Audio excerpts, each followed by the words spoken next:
Assalamualaikum warahmatullahi wabarakatuh.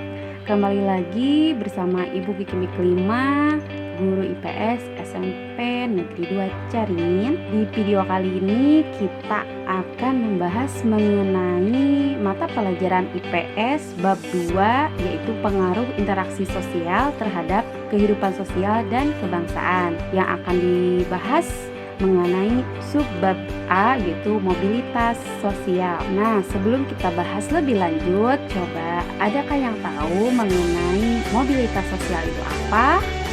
Coba lihat deh, di video itu ada seorang ibu yang lagi kerja. Nah, tentunya dia harus menyambung kehidupannya dengan bekerja keras, sehingga akan terjadi perubahan di dalam kehidupannya. Jadi, mobilitas sosial adalah perubahan susunan status orang-orang dalam masyarakat baik secara vertikal maupun secara horizontal. Mobilitas sosial menggambarkan gerakan perubahan kedudukan dan peran dari orang-orang yang ada dalam masyarakat dari waktu ke waktu. Adapun bentuk-bentuk mobilitas sosial ada dua, yaitu mobilitas vertikal dan mobilitas horizontal. Mobilitas sosial vertikal dibagi lagi menjadi dua, yaitu social climbing yang arahnya ke atas dan social sinking arah perubahannya ke bawah. Kita akan bahas satu persatu. Bentuk mobilitas sosial vertikal adalah perpindahan individu atau objek dari suatu kedudukan sosial ke kedudukan sosial lainnya tidak sederajat.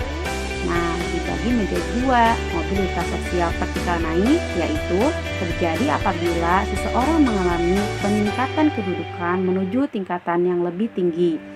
Contohnya, anak seorang petani, dia belajar dengan tekun sehingga dia lulus dari perguruan tinggi, kemudian bekerja dan dia dapat menghidup sukses dan mengangkat derajat dari keluarganya. Terus yang bentuk keduanya itu mobilitas sosial vertikal turun adalah terjadi apabila seorang mengalami penurunan kedudukan. Contohnya, seorang pengusaha dia mengalami gulung tikar atau kebangkrutan sehingga mengakibatkan dia hidup miskin. Nah, mobilitas sosial yang horizontal adalah perpindahan individu atau objek dari suatu kedudukan sosial ke kedudukan sosial lainnya sederajat. Contohnya, apabila kalian sekarang kelas 8 terus ingin pindah sekolah ke daerah lain, kalian akan tetap kelas 8, tidak menjadi kelas 7 atau kelas 9. Jadi masih satu derajat. Adapun faktor mobilitas sosial dibagi menjadi dua, ada faktor pendorongnya sama faktor penghambat. Faktor pendorong terdiri dari struktural, individu, sosial, ekonomi, politik.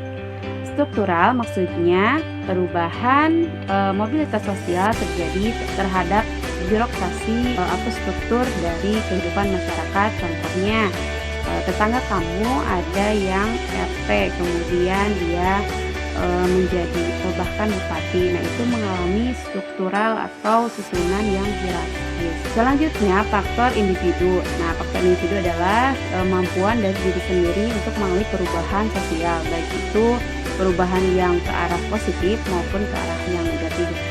Terus faktor sosial itu melihat dari status sosial yang dimiliki oleh masyarakat yang menginginkan status sosial yang lebih tinggi sehingga akan mengalami perubahan atau mobilitas sosial. Selanjutnya ada ekonomi. Ekonomi itu manusia menuntut untuk memenuhi kebutuhan hidupnya, sehingga demi kesejahteraan hidupnya mereka harus berjuang bekerja keras untuk perubahan ke arah yang lebih baik. Mobilitas faktor pendorong yang lainnya adalah politik. Politik maksudnya terjadinya birokrasi yang berubah dikarenakan politik yang tidak sesuai dengan kehidupan di masyarakat sehingga harus dirubah ke arah yang lebih baik sehingga terjadi mobilitas sosial. Adapun faktor penghambatnya ada dua, adalah faktor kemiskinan dan diskriminasi. Nah, itu adalah penghambatnya ya. Saluran mobilitas sosial ada 4: pendidikan, organisasi politik, organisasi profesi, dan organisasi ekonomi. Adapun dampak mobilitas sosial ada dua, terjadinya dampak positif dan negatif. Dampak dari positif seperti mendorong seseorang untuk lebih maju, mempererat tingkat perubahan sosial dan meningkatkan integrasi sosial. Adapun dampak negatifnya yaitu terjadi konflik dan gangguan psikologis. Terima kasih telah menyimak pembahasan materi dari Ibu. Semoga bisa kalian pahami dengan baik dan kalian mengerjakan evaluasi soal di Google Classroom ya. Semoga bermanfaat, tetap semangat, tetap sehat, salam juara. Assalamualaikum warahmatullahi wabarakatuh.